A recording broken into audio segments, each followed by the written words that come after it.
24 horas con Carlos Sacoto. Amigos de todo el país, muy buenas noches y bienvenidos a la emisión estelar de 24 horas en este sábado 21 de octubre de 2023. Siempre un gusto acompañarlos. Aquí empezamos con la información. Un juez de San Borondón revocó la medida cautelar sobre la suspensión del proceso de selección del nuevo Contralor General del Estado y dispuso que continúe el concurso. Con esta decisión, la Comisión Ciudadana a cargo del proceso deberá retomar una de las últimas etapas para designar a la nueva autoridad de este organismo. Cada vez parece estar cerca la designación del nuevo Contralor General del Estado. Esto luego de haber superado una acción de protección que fue aceptada el pasado 5 de octubre. La misma la presentó Julia Palma, una de las postulantes del concurso y quien aseguró sentirse perjudicada en este proceso, porque aparentemente se habrían vulnerado sus derechos al admitirse decenas de concursantes que no habrían cumplido requisitos. No obstante, esta acción de protección quedó sin efecto. Y en consecuencia, como se estableció en auto inicial, se revoca la medida cautelar de suspensión del concurso para la selección de la primera autoridad de la Contraloría General del Estado. Con ello, el juez ordenó que el concurso se reanude, es decir, la Comisión Ciudadana a cargo de esta selección de la autoridad deberá retomar la impugnación a la fase de méritos y oposición, pero la fecha para conocer estos resultados aún no estaría establecida. No tenemos fecha exacta. Lo primero que necesitamos hacer en este momento es coordinar para enviar la solicitud a la presidenta del Consejo, solicitando que se nos envíe la terna para poder designar al secretario. Nosotros necesitamos la designación del secretario para con esto poder continuar con el tema de la notificación de los resultados de oposición. Esta no es la primera vez que se suspende este concurso. En septiembre pasado ocurrió algo similar, cuando un juez de Bucay aceptó una denuncia que al poco tiempo también fue superada. Ahora bien, a este proceso que toma su marcha hay que sumar que están presentes otras medidas.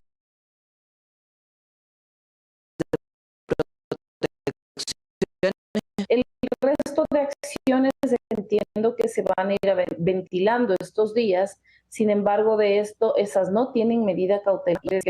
Javier Torres Maldonado es el postulante que hasta la fecha tiene el puntaje más alto. Es el virtual Contralor General del Estado. Tras la decisión del juez, él considera que poco o nada cambiarán los resultados en la recalificación. Más bien yo tendría que subir inclusive una diferencia que existe por los méritos y de los cuales son muy visibles las calificaciones que no se me hizo válido. Por lo tanto, yo creo que ya estamos a unos, 15 días máximo de obtener resultados oficiales. A la prueba escrita se presentaron 48 de los 103 participantes que fueron admitidos a participar en este proceso.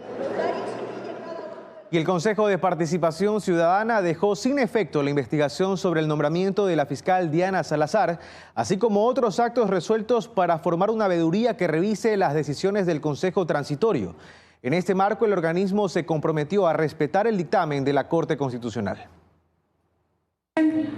Apoyo la moción. Apoyo la moción. Gracias, señores consejeros. Esta es una de las medidas que el Pleno del Consejo de Participación Ciudadana y Control Social ha tomado en las últimas horas. Y es que los vocales del Pleno del organismo aprobaron una resolución en la que dejaron sin efecto y archivaron todas las actuaciones relacionadas con la investigación que se abrió en contra de la fiscal general del Estado, Diana Salazar, así como la formación de una veeduría ciudadana para evaluar las elecciones de los jueces constitucionales que dejó el Consejo de Participación Transitorio. Aplaudo el informe hecho por la coordinación jurídica porque se nota claramente que no existe en el mismo ningún tipo de sesgo político que pueda perjudicar a la institución. Yo felicito que los últimos plenos se hayan resuelto la mayoría de los puntos del orden del día en unanimidad. En este marco se dio a conocer el informe jurídico que contiene un sinnúmero de resoluciones tomadas en administración del presidente destituido del organismo, Allen Berbera, dirigidas a investigar a Diana Salazar por presunto plagio y tráfico de influencias. Queda claro que este Consejo ha cumplido lo solicitado por la Corte Constitucional del Ecuador. Y es que fue en septiembre pasado que los magistrados de la Corte Constitucional iniciaron el seguimiento del cumplimiento de un dictamen interpretativo de mayo del 2019 que impide revisar las actuaciones adoptadas por el extinto Consejo de Participación Ciudadana Transitorio que presidió Julio César Trujillo. Concluyeron que se incumplió su dictamen y destituyeron a Allen Berbera, así como también a Ismael Merizalde, otro exfuncionario. El gran accionar de forma independiente, transparente de la coordinación jurídica, vemos un cambio notable, rotundo. Ahora la resolución tomada por los consejeros será enviada a la Corte Constitucional para su respectivo análisis. Y la entrega de credenciales para el binomio presidencial ya tiene fecha. Sin embargo, desde el interior del Consejo Nacional Electoral afirman que esta decisión no ha sido socializada en el pleno del organismo. Especialistas aclaran que el calendario electoral ya está establecido y este no sería el momento de modificar las fechas. La reacción se da luego de que el Consejo Nacional Electoral publicó esta información en donde aclara explícitamente que la entrega de credenciales al binomio presidencial ganador se llevará a cabo el próximo 15 de noviembre. No obstante, al interior del organismo hay dudas, pues esta decisión no habría sido resuelta por todos los miembros del Pleno. No ha sido una decisión del cuerpo colegiado. Es muy respetable el criterio de la señora presidenta, pero hay cosas que tiene que resolver el Pleno del Consejo Nacional Electoral. El consejero José Cabrera aclara que hasta el momento el calendario establecido en este proceso electoral sigue su marcha y que las fechas para la entrega de credenciales de asambleístas y binomio presidencial ya están establecidas. 30 de noviembre, la proclamación de resultados definitivos. Hasta el 8 de diciembre, la entrega de credenciales a asambleístas y el 11 de diciembre la entrega de credenciales al binomio presidencial. José Chalco es constitucionalista y él afirma que cambiar las fechas programadas en este momento no sería acertado. En el registro oficial del Ecuador 317 del 24 de mayo del 2023 está publicado el calendario electoral. ¿Cómo yo modifico un calendario cuando estoy en un proceso electoral? El proceso electoral no ha fenecido. Aclaración que incluso se da luego de que se conociera que el presidente electo Daniel Noboa le habría afirmado al embajador de Ecuador en Colombia, Gonzalo Ortiz, que su investidura estaría prevista para el 20 de noviembre. En este marco también se detalló para cuándo se entregarían las credenciales a los 21 asambleístas provinciales. El martes 24 se entregarán en la mayoría de las delegaciones provinciales. El miércoles 25 se entregará en Guayas, el jueves 26 en Manabí y la provincia de Pichincha se entregará las credenciales en un solo acto conjuntamente con asambleístas nacionales. Hasta el momento sobre este tema la presidenta del Consejo Nacional Electoral, Diana Tamain, no se ha pronunciado. Y el presidente electo Daniel Noboa aseguró que se dará atención especial a varias provincias del país donde la pobreza es el denominador común. Esmeralda, Sucumbíos y Orellana son 3 de ellas. En 8 provincias del país, principalmente de la costa y parte de la Amazonía, Daniel Noboa no obtuvo una votación favorable. Y es ahí donde el presidente electo ha señalado enfocará su gestión. Creo que es una tarea dura, es una tarea que necesita bastante fuerza, pero también bastante empatía para lograr tener el balance que queremos en un país y que exista la paz y el progreso. Entre las provincias se encuentra Esmeraldas, con una tasa de pobreza que supera el 50%, lo que se relaciona con la falta de empleo y empleo precario. En cuanto al acceso a servicios básicos, tan solo el 40.48% de su población cuenta con agua potable y alcantarillado. En Manabí, asimismo, menos del 50% de su población posee una cobertura de servicios básicos. Así también, la tasa de pobreza se encuentra cerca del 30% y se atañe a la falta de vivienda y nivel de hacinamiento.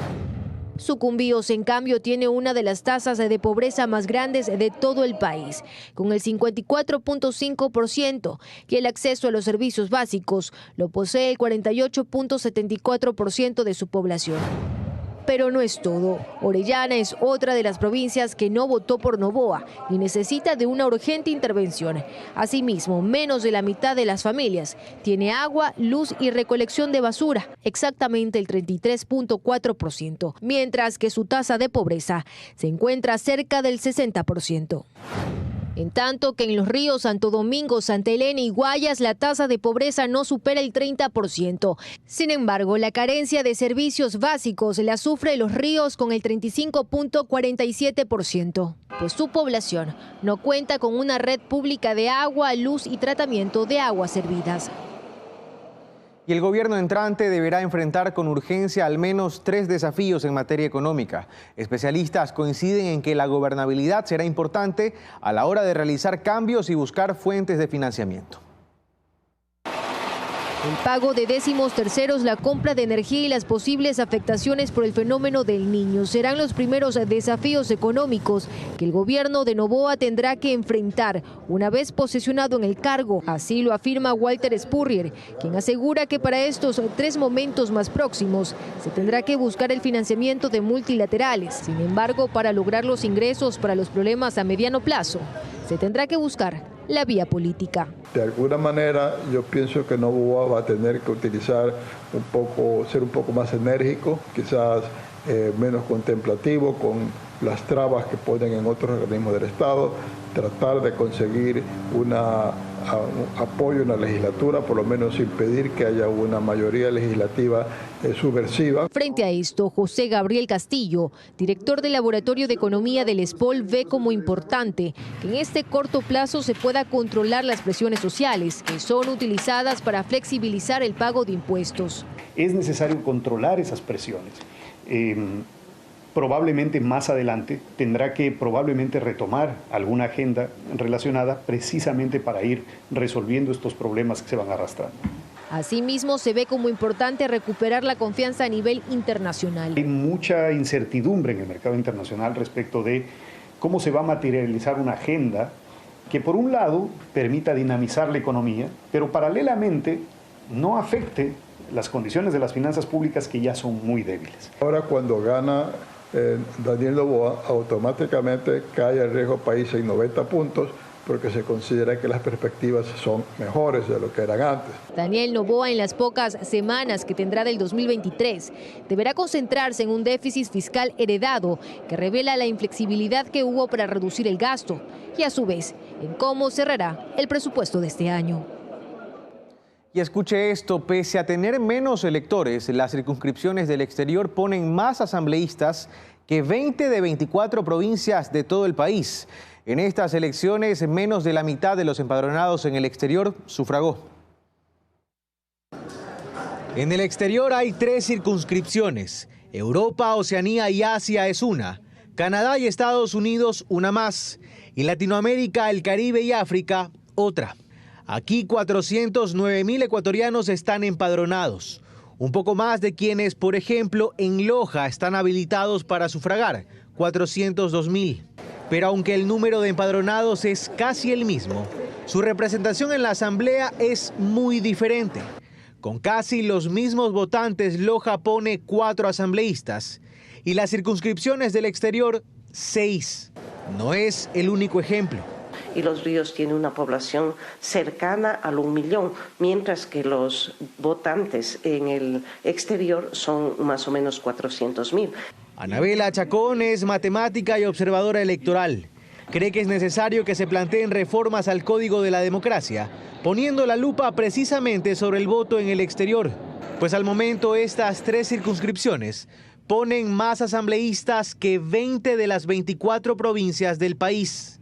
No es justo para el resto de votantes que tengan la misma número de asambleístas. En estas elecciones ni la mitad de los empadronados en el exterior sufragaron. Otro de los temas que hay que revisar, dice Chacón, es el control electoral. Con casi todas las actas escrutadas en el exterior, el movimiento Revolución Ciudadana consiguió 4 de 6 escaños. Los 2 restantes quedaron para la alianza ADN y Construye. Vamos a revisar otros temas. Gracias a un habeas corpus, uno de los vinculados al asesinato de Rubén Cherres sale en libertad. En la resolución se explica que Alex M. padece 2 enfermedades crónicas.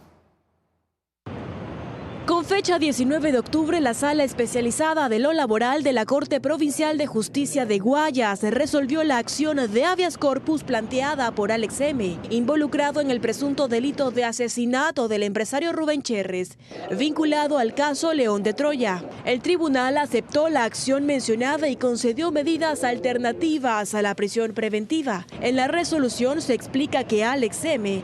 padece 2 enfermedades crónicas, por lo tanto el procesado deberá presentarse 3 días a la semana ante la autoridad competente y deberá acatar la prohibición de salida del país.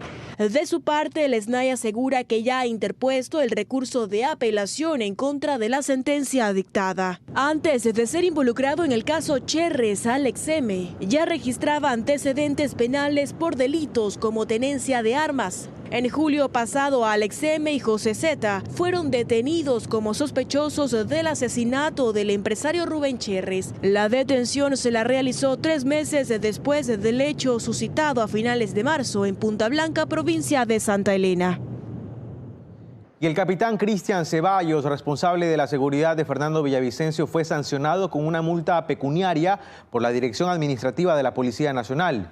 Edwin Romero, su abogado, rechazó la sanción y cuestionó que no se hayan iniciado sumarios administrativos contra los funcionarios que no autorizaron reforzar la custodia. En los próximos días, Ceballos se enfrentará a una segunda audiencia que definirá su permanencia en la institución policial. Estamos de vuelta, gracias por seguir con nosotros. Le contamos, se reportó una emergencia en el puente sobre el río Hondachi en Napo, que se encuentra en malas condiciones. La tarde de este sábado se evidenció la rotura de una viga y el hundimiento de una de sus placas metálicas, lo que generó varios inconvenientes. Era solo cuestión de tiempo y se dio lo que menos se lo esperaba. La ruta Tena-Quito-El Coca amaneció cerrada al tránsito vehicular a la altura del kilómetro 18 en la E45, debido al colapso de una viga principal y planchas del puente sobre el río Hondachi.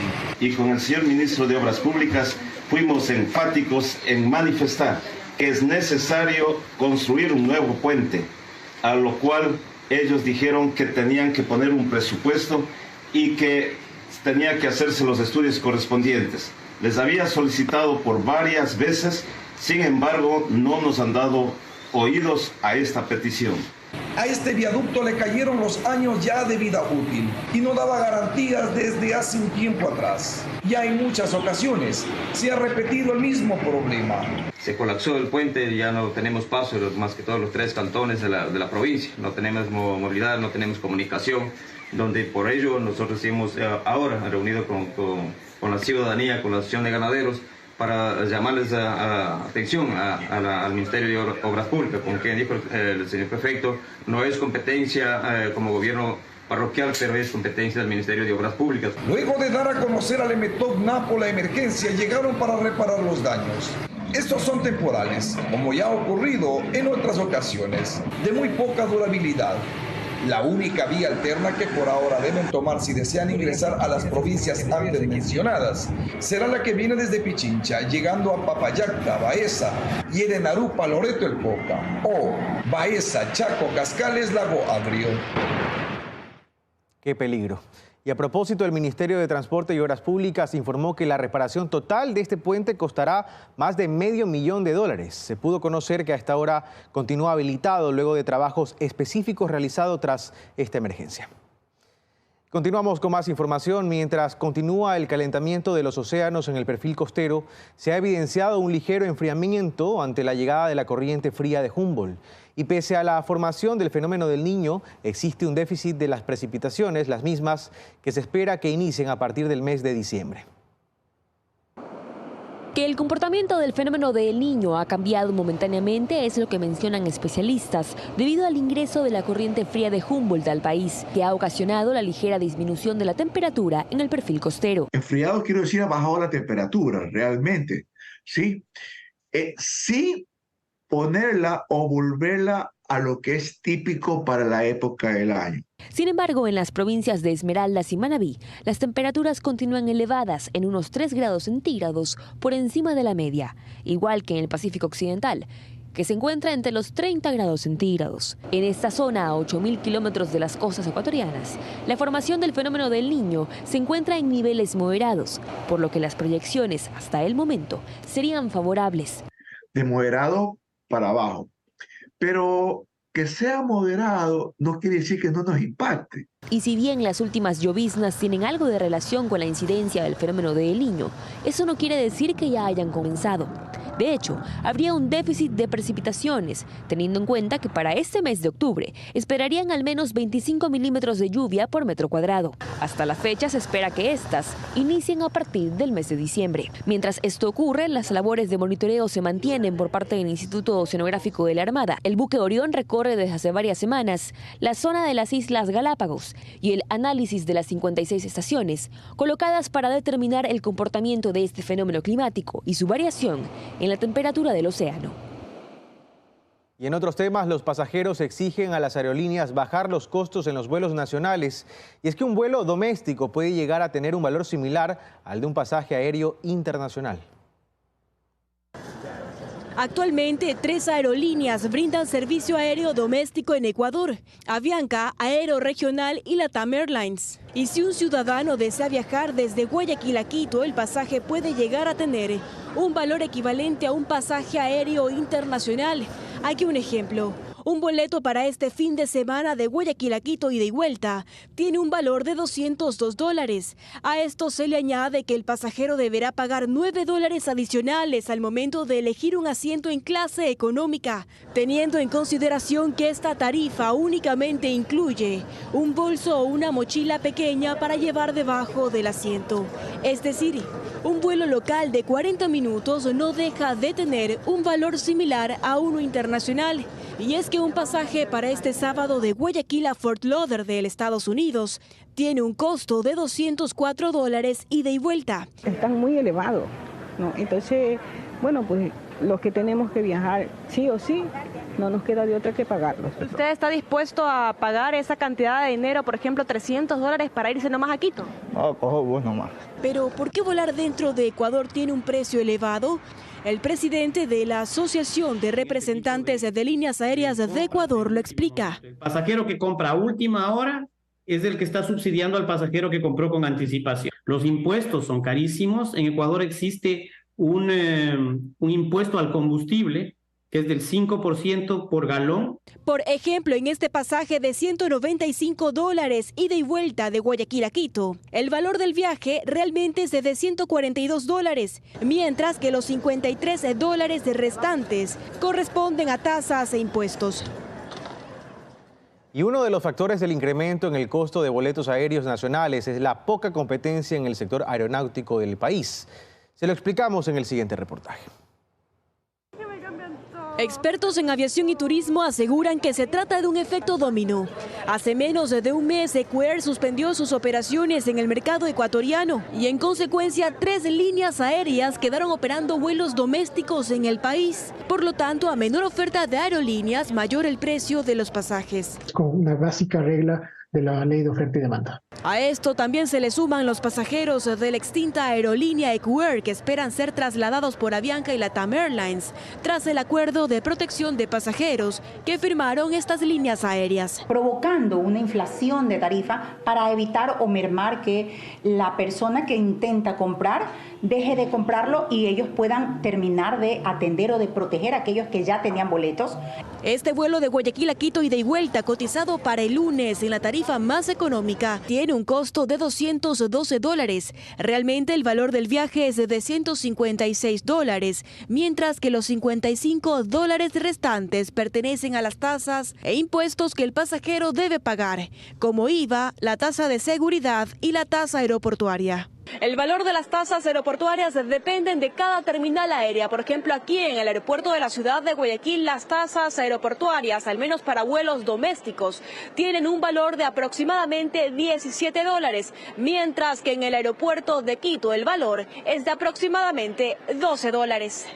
Son tasas que se ajustan año a año según una fórmula que tiene cada concesionario. Si bien es cierto, el gobierno en junio eliminó las tasas Ecodelta y Ecuador Potencia Turística, pero esto solo beneficia a vuelos internacionales. Según la Asociación Internacional de Transporte Aéreo, los ecuatorianos están entre los que menos viajes en avión realizan por año. Vamos a revisar otros temas. Soledad Padilla, exsecretaria del ex vicepresidente Jorge Glass, lo denunció ante la Fiscalía por un supuesto acoso, mientras que Glass la demandó por presunta extorsión. Los dos casos se investigan al momento, mientras en redes sociales se difunden audios de conversaciones entre ambos.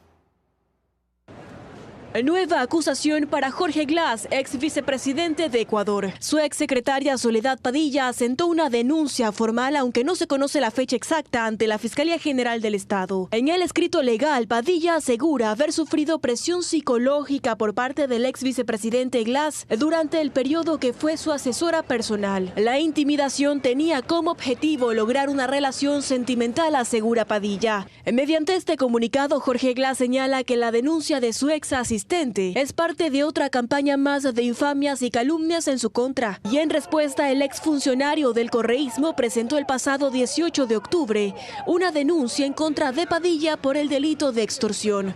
De esta situación se han viralizado audios en los que se confirmaría algunos detalles que constan en este escrito legal, presentado por la ex asesora de Glass ante la Fiscalía. Padilla tuvo otros cargos en la vicepresidencia durante el correísmo. Entre 2015 y 2017 fue gestora de gobierno y directora de compromisos presidenciales y vicepresidenciales. También ocupó el cargo de directora técnica de apoyo en la prefectura de Pichincha, administrada actualmente por Paola Pavón. Padilla laboró en esta institución entre el 5 de noviembre del 2019 y el 31 de agosto del presente año. Y los acuerdos comerciales vigentes en Ecuador permiten que productos como el cacao y banano ingresen a mercados internacionales. No obstante, desde el sector bananero y cacautero se asegura que Ecuador aún tiene negociaciones pendientes para posicionar aún más a estas frutas en el mundo. Ecuador tiene más de 10 acuerdos comerciales vigentes con distintos países. Uno de los últimos es con Corea del Sur. El pasado 10 de octubre se realizó la prefirma de este acuerdo estratégico de cooperación económica, que tiene como objetivo obtener un beneficio arancelario, es decir, que en un periodo máximo de 5 años los productos ecuatorianos de exportación no petroleros ingresen a este país asiático con arancel cero. Pero también existen otros acuerdos relevantes para Ecuador, entre los que constan el Acuerdo de Cartagena, el Acuerdo con la Unión Europea, Reino Unido, China y con la Asociación Europea de Libre Comercio EFTA. Estas negociaciones permiten que productos como la pitahaya, el banano, camarón y el cacao ingresen a mercados internacionales de potencia económica mundial. En el caso del banano, se espera quintuplicar las exportaciones a Corea del Sur. De entrar en vigor el acuerdo, el tener un 6% menos realmente va a incentivar y a motivar las exportaciones. Actualmente el 30% de las exportaciones bananeras son para los países de la Unión Europea, el 23% para Rusia, el 10% para Estados Unidos y el 5% para Asia. Desde este sector se asegura que aún quedan pendientes negociaciones para posesionar aún más a esta fruta en el mercado internacional. Japón es otro país realmente que consume, tiene una preferencia por el banano ecuatoriano, pero ese arancel que está distribuido en 2 semestres hace que no sea atractivo para ellos importar el banano ecuatoriano. El sector cacautero, en cambio, destaca haber incrementado las exportaciones a Japón y China. Y tras la prefirma del acuerdo con Corea del Sur, esperan posesionarse en este mercado asiático de 51 millones de consumidores. Ha sido bastante baja la participación del Ecuador como país con Corea del Sur. Y se reitera que aún quedan acercamientos pendientes con otros socios comerciales importantes. Alianza del Pacífico es una materia pendiente que todavía tiene el Ecuador. Otras de las negociaciones inconclusas de Ecuador es el acuerdo comercial con Estados Unidos. Y la protección de datos personales es uno de los grandes pendientes en materia de ciberseguridad. La organización Usuarios Digitales envió una carta abierta al gobierno entrante advirtiendo de su aprovechamiento por parte del crimen organizado. En materia de ciberseguridad, el gobierno saliente hace una evaluación. Los números que maneja el Ministerio de Telecomunicaciones reflejan un progreso importante, por sobre las expectativas incluso, dice su titular. Nosotros tomamos el país con un índice de ciberseguridad medido por Naciones Unidas, la ITU, su brazo especializado, en 26. Lo estamos legando a final 26 sobre 100, escala mundial. Lo estamos legando a finales de este año para diciembre en 42. Hemos emitido regulación y normas. Se ha invertido en infraestructura. Sin embargo, se reconoce lo pendiente. Tenemos que trabajar mucho más en protección de la información. En esa línea, la organización Usuarios Digitales publicó una carta abierta al gobierno entrante con varias recomendaciones. Su director, Alfredo Velasco, se refiere a una en particular: la necesidad de concretar el nombramiento de una autoridad de protección de datos. Si bien es cierto, la ley entró en pleno vigor en mayo de este año, lastimosamente no hay cómo ejecutarla porque o no hay una manera de sancionar a quienes abusen de los datos personales de los ecuatorianos, porque no hay una autoridad que en este momento lo pueda ejecutar. Nosotros como usuarios digitales somos parte de la veeduría ciudadana sobre la conformación de esta autoridad. Estamos esperando que se envíe la terna, obviamente también para entrar a participar, de que todo el proceso de selección sea totalmente transparente.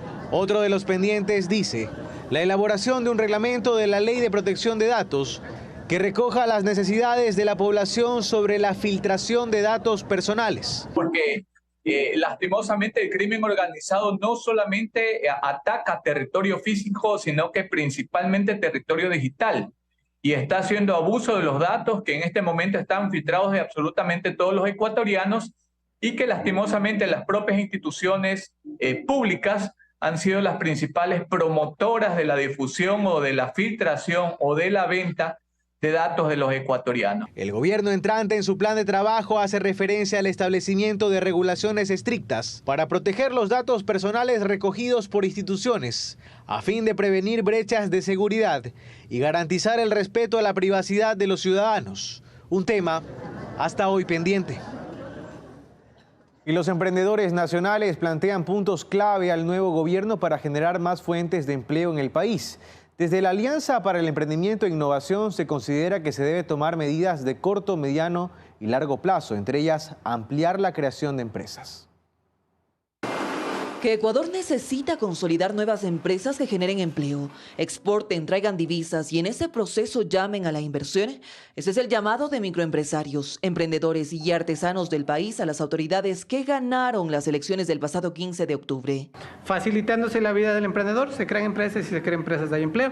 Y si la gente está empleada, son emprendedores e innovadores, está ganando bien, seguramente va a haber menos gente desocupada haciendo cosas ilegales o complicadas. Andrés Zurita es el director ejecutivo de la Alianza para el Emprendimiento e Innovación, y él explícitamente se refiere a la Ley Orgánica de Emprendimiento que, si bien se aprobó con el fin de facilitar la vida del emprendedor, aún hay temas inconclusos que se deben resolver. Lo primero y más importante es el tema del cierre de empresas. Existe en la Ley de Emprendimiento un capítulo que permite reestructurar una empresa que le ha ido mal para que el emprendedor pueda reemprender. Zurita se refiere a que esta medida en específico le tomaría al gobierno poco tiempo y con ello solventaría parte de los inconvenientes que el país atraviesa. Desde los emprendedores también hacen este llamado al nuevo gobierno. Pero todavía te tardas a veces 2 o 3 meses en constituir una empresa, cuando en otros países lo puedes hacer en menos tiempo. Por otra parte, el tema de los ya conocidos incentivos tributarios, nosotros, la mayor parte de las personas que trabajamos aquí estamos en un rango de edad que todavía inferior a los 30 años. Entonces, la política del primer empleo, que es clave también para poder de esa manera potenciar el tema de la contratación de nueva mano de obra. Jefferson Torres, por ejemplo, es gerente de una empresa que ofrece beneficios a las cooperativas de ahorro y crédito, sobre todo digitalizando procesos financieros. Por ello sabe que iniciar un emprendimiento no es nada fácil, sobre todo por las complicaciones que se le presentan al emprendedor al momento de conseguir fondos. El tema de poder conseguir fondos de maneras comunes mediante una entidad financiera, además, muchas de las veces no es posible. ¿Por qué? Porque la empresa como tal no tiene un récord crediticio. Y poder generar financiamiento a través de créditos o a través de fondos no reembolsables, que es clave y es importante. Eso además que desde este sector se lamenta que en el país, desde el año 2022 no ha habido fondos para emprendedores, pese a existir el fideicomiso y una partida presupuestaria para este fin. Con estos pedidos, los microempresarios y emprendedores buscan que el nuevo gobierno tome acciones urgentes y con ello se creen más fuentes de empleo en el país. Revisamos otros temas. Al menos 4 muertes violentas se registraron la noche de este viernes en Durán. El primer hecho ocurrió en el sector de la Primavera 2, donde 3 ciudadanos fueron asesinados. En la escena del crimen se encontraron más de 30 indicios balísticos Y aunque aún no se esclarecen las causas, los moradores del sector aseguran que se trataría de un conflicto entre bandas delictivas. Por otro lado, en la avenida Jaime Nebot Velasco, pasadas las 8 de la noche, se registró otro asesinato. La policía continúa investigando estos hechos. Y 2 jóvenes de 21 y 25 años fueron asesinados tras una balacera registrada en una vía de segundo orden en Machala, provincia del Oro. El hecho se produjo alrededor de las 8 de la noche de este viernes, cuando los moradores del sector escucharon los disparos y alertaron a la policía para que acuda al lugar. Cerca de los cuerpos se encontraron 14 indicios balísticos. Se presume que los sujetos fueron arrodillados y ejecutados. Y el ministro del Interior solicitó al presidente de la Corte Nacional de Justicia reformar el reglamento de arrestos domiciliarios. Según el funcionario, existe un desgaste considerable de recursos debido al desplazamiento de uniformados a zonas de difícil acceso para custodiar a personas investigadas por narcotráfico, delitos sexuales y asesinatos incluso. La Corte Nacional de Justicia analizará en el Pleno cuáles podrían ser las soluciones a este pedido del ministro del Interior. Y tras 2 intentos fallidos, la Asociación de Municipalidades del Ecuador resolvió elegir con 128 votos a Patricio Maldonado como su presidente. Maldonado, alcalde reelecto de Nabón en Azuay, llegó al cargo auspiciado por el movimiento Creo. El flamante presidente de la AME señaló que buscará articular con el nuevo gobierno pedidos como el pago de las asignaciones pendientes que les corresponden a los municipios del país. Y el 9 de noviembre, Pachacutic, el brazo político de la CONAIE, repetirá las elecciones internas para definir una nueva coordinación del movimiento. Las nuevas elecciones serán en las 24 delegaciones provinciales del CNE y de manera telemática, en el caso de las circunscripciones del exterior. La dirigencia de esta tienda política hizo la convocatoria este jueves, 3 semanas después de que el Tribunal Contencioso Electoral dispuso repetir este acto de democracia interna como una salida a las pugnas entre sus líderes. Para contarles que 203 años de emancipación política celebra la ciudad de Latacunga en la provincia de Cotopaxi. Los chagras le rindieron homenaje a la tierra de los mashcas al participar en una edición más del tradicional paseo que recorrió las calles de la ciudad. Los chagras de la serranía andina se tomaron las calles de la ciudad de Latacunga para saludar a esta tierra que está de fiestas. Los caballos lucen sus mejores atuendos para desfilar. Que su caballo tiene que ir muy bien aperado, el juego de riendas, los charlajes muy bien limpios, la montura que sea de 4 barras de vaquería, con sus aperos muy bien puestos. Desde el chaquihuasca hasta la veta muy bien limpia, muy bien curada. El chagra es la persona que a diario convive con las labores cotidianas del campo, sea en la agricultura, en la ganadería, en los páramos. Como una de las tradiciones de esta fiesta es la designación del chagra del año, personaje que es seleccionado por su trayectoria y trabajo en el campo a lo largo de su historia. La tradición de chagra, ojalá no muera, sigan en adelante a todos los muchachos que les gusta la chagrería. Que vean la vida del chagra, porque el chagra es tener un amor ante los animales. Y que viva los chagras. En las aceras de la ciudad se apostaron propios y extraños para ver el paso de las diferentes delegaciones. Estas estuvieron acompañadas de las bandas de pueblo, comparsas y carros alegóricos. Muy atractivo, es elegante ver lo nuestro, lo auténtico nuestro prácticamente. Nuestra gente desfilando, le da alegría a las fiestas de Latacunga. Yo creo que es un punto muy importante para Latacunga este número o este evento. Por los 203 años de emancipación política, más de 70 eventos se desarrollará como parte de los festejos de Latacunga. Uno de ellos, la tradicional Mama Negra. Y en los próximos días será la transmisión de mando de Mama Negra 2023, el próximo sábado 4 de noviembre, invitados todos a recorrer las históricas y estrechas calles de la ciudad de Latacunga, festejando con Mama Negra la mayor expresión de la cultura popular de nuestro país. El 11 de noviembre la sesión solemne. Los chagras demostraron sus habilidades al montar sus caballos para cautivar a los asistentes.